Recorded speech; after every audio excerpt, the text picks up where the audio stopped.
So the new dietary guidelines dropped, and for the first time, they're finally telling Americans to eat real food. That is progress. But here's the problem. They're still giving generalized advice to a population that's anything but general. And if you're a woman over 40 trying to build muscle, burn fat, and stabilize your metabolism, some of these recommendations will actually hold you back.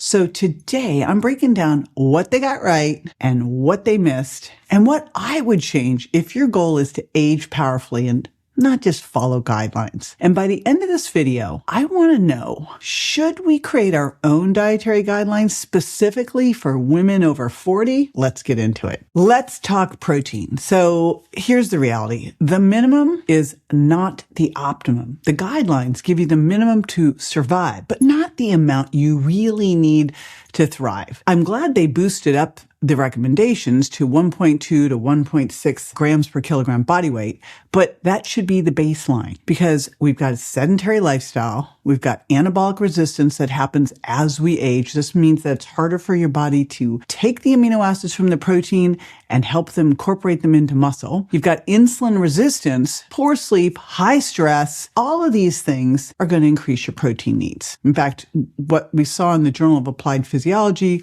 Moore et al. Showed that anabolic resistance meant that older adults require more protein per meal. And in the Journal of Obesity, Leidy et al. Showed that higher protein improves your body composition and satiety. That's a big deal considering that we've now got 40% of the population who is obese. And then what was shown in the British Journal of Sports Medicine, Morton et al., was that 1.6 to 2.2 grams per kilogram was optimal for muscle and fat loss. So it's better, but it's not good enough. Here's where I'd love to see this is 0.7 to 1 gram per pound of target body weight. Make sure that you get at least 30 to 40 grams at your beginning and ending meals, what I call your bumper meals. If you're under eating protein, everything else gets harder. Losing fat, building muscle, cravings, all of it. So we got to get that one right. It is foundational. Now, the next thing that came up is dairy. And for the first time ever, we are recommending full fat dairy. But there's some other things with dairy because dairy is not a religion. It's not a belief system. It's really about your biological response to it. And that's why I like to say it's not good or bad. It's a signal. I mean, if you can tolerate dairy, it's amazing because of the leucine. It's a rich source of the essential amino acid leucine, which is the trigger for muscle protein synthesis. This is the groundbreaking work of Dr. Donald Layman. But for some people, this is what I wrote about in the Virgin Diet, it can trigger inflammation and all sorts of issues from skin issues, gas and bloating, joint pain, etc. So that's the first part. And also, quality certainly matters here. There is a big difference from eating an A2 grass-fed cow fermented into Greek-style yogurt versus, say, some kind of a processed skim milk yogurt with fruit on the bottom and artificial sweeteners. That's pretty obvious. So we know that leucine can trigger muscle protein synthesis. That was also shown in Nutrients by Phillips et al. And that dairy is an amazing source of this, but also a highly bioavailable protein source. And especially when you look at these choices, like Greek yogurt and cottage cheese are great sources and they're fermented. I always like things that are fermented.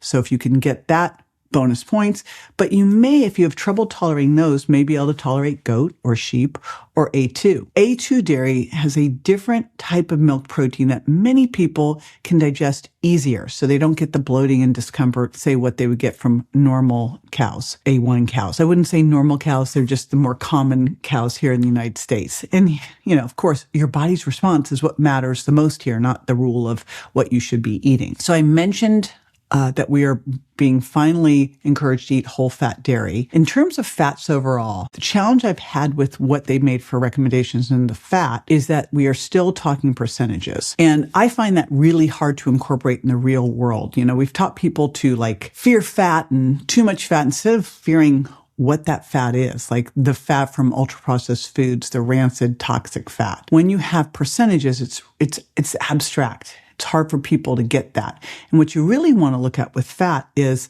the quality of it. I like to say make an oil change. The type of fat you eat can make such a difference. We need fat and we need protein to survive. We can live without carbohydrates. We eat the protein for those essential amino acids. We eat the fat for the essential fatty acids. The way I like to do it is first, you want to get your fat from whole foods. And this is stressed too in the new dietary guidelines. So what would that look like? That would be things like nuts and seeds, olives, grass-fed, grass-finished meats, wild fish. And because toxins are stored in fat, you are what you ate. So you want to make sure that when you're getting fat from animal sources, from fish sources, that you're getting clean sources. So small fish.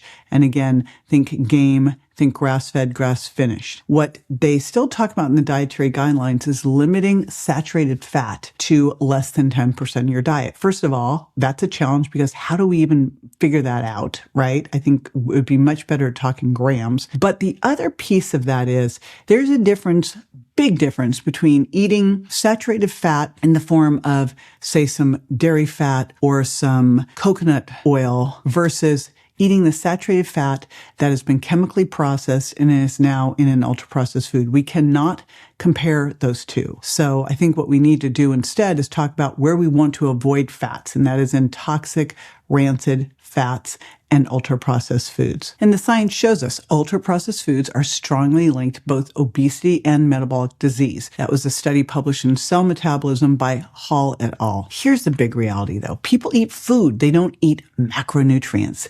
And where that food comes from, the source, well, that changes everything. What about added sugar? Of course, you want to avoid the added sugar, but it's the number game that gets you really trapped here because managing sugar keeps you stuck thinking about sugar. And that's an issue. Instead of thinking about like per item limits that can lead to like loophole behavior, right? Can lead to stacking, kind of food obsessions, all not great behaviors. What I think that we need to think about instead is avoid added sugar, eat real food, avoid added sugar, and every once in a while, have a piece of birthday cake. It's not going to hurt you. It's what you do every day that makes the difference. We know that high added sugar intake is linked to both insulin resistance and metabolic dysfunction.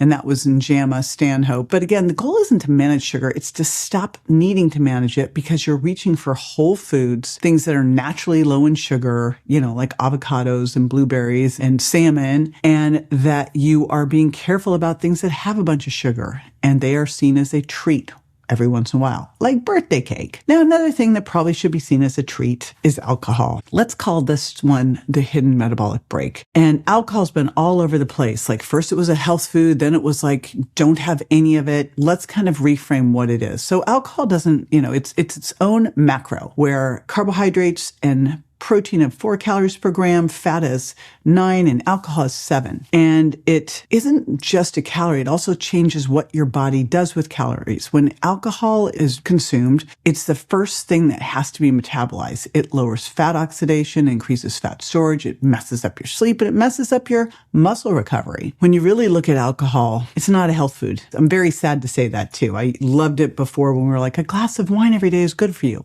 However, as scientists like to say, things are nuanced here because if alcohol allows you to calm down a bit, spend some time with friends, have a great social time, and that's just having a glass of wine a couple nights a week, one could argue that might be better for your health than being socially isolated and more stressed out. So I think we always have to look at these things not in a vacuum, but in the big picture. We just have to watch it. If you're using alcohol and you're trying to lose fat, well, we know that alcohol suppresses fat oxidation. That came from the American Journal of Clinical Nutrition, Seiler et al. And it also can disrupt your sleep and mess up your sleep architecture. That came from Sleep Medicine Reviews, he et al. And we all know that, it's like no one ever has had a bottle of wine and said, gosh, I slept great. No, you passed out and probably woke up middle of the night and had crappy sleep. So the reality is if fat loss is a goal, if recovery is a goal, if good sleep's a goal, alcohol's not really going to be your best friend. Does that mean that you can't drink it at all? You probably can have a glass or two a couple times a week. And it's really up to you and your goals and how you do with it. So if you are, choose wisely. And if you're going to choose wisely, this is where I use dry farm wines, lower alcohol wines, lab tested wines without the pesticides and all the garbage in them without added sugars. And full disclosure, when everyone was giving up wine, I was like, you know what? I did for a while, and then I went, no, I'm not going to do that. I'm just going to use it in moderation and be careful with it. Now, biggest miss in this whole new dietary guidelines is us, the midlife women, and the fact that the guidelines treat adults all the same. Because the reality is, when you've got hormone shifts going on, like estrogen going down, and that means insulin and inflammation are going up, right? Progesterone going down, poor sleep and anxiety are happening. And you're getting more muscle, you're getting more fat distribution around the midsection. We know that menopause is linked to increased visceral fat and increased insulin resistance. That's in obesity reviews, Lovejoy et al. And we also know that as we age, we lose muscle. And as we age more, it starts to accelerate after the age of 60. That was in the Journal of Cachexia and Sarcopenia Muscle, Mitchell et al. So I think we have to think differently for people 40 plus. And I'm going to say women 40 plus because of that shift in estrogen and progesterone that happens. So what would I do here? I would still bring protein up higher. Again, I'd have it at 0.7 to 1 gram per pound of target body weight. I would really focus on where my carbohydrates are coming from, and I'd put a fiber target in here too. At least 30 grams of fiber a day, at least 10 grams per each meal. That's going to help with that blood sugar balance. That is so super duper important. And then looking at making sure, I love the 30-30. So 30 grams of fiber and 30 different plants. So I'm getting all those different polyphenols that really fuel your gut microbiome. That's so important for not just our immune system, but our appetite, our nutrient absorption. So I would focus on that too. So I'm really looking at what kind of plants am I getting? What kind of fiber am I getting? I would take a real good muscle first approach to all of this. And that means polyphenols help with that. Getting good fats is going to be important there. Getting good protein is going to be important there alongside resistance training, but that's not in the dietary guidelines, of course. And I would add in some fluid intakes in here too. Don't drink your sugar. Get a bunch of, clean water in, probably add some electrolytes since we're drinking water that has been demineralized because you're probably drinking filtered water and they filter out everything. So yeah, that would be the other piece that I think we've kind of left out is I would definitely put in, don't drink your sugar, and let's make sure that you are getting in 8 or more servings of pure water a day, filtered, and ideally add in some electrolytes. I think at some point here, we should create the optimal dietary guidelines for the woman 40 plus, and you can extrapolate from here. But again, I'd also add in 5 to 10 servings of non-starchy vegetables a day and probably 2 servings of fruit a day. These guidelines, they're here to prevent a deficiency. But again, I want the optimal metabolism dietary guidelines. So those are what we need to work on next.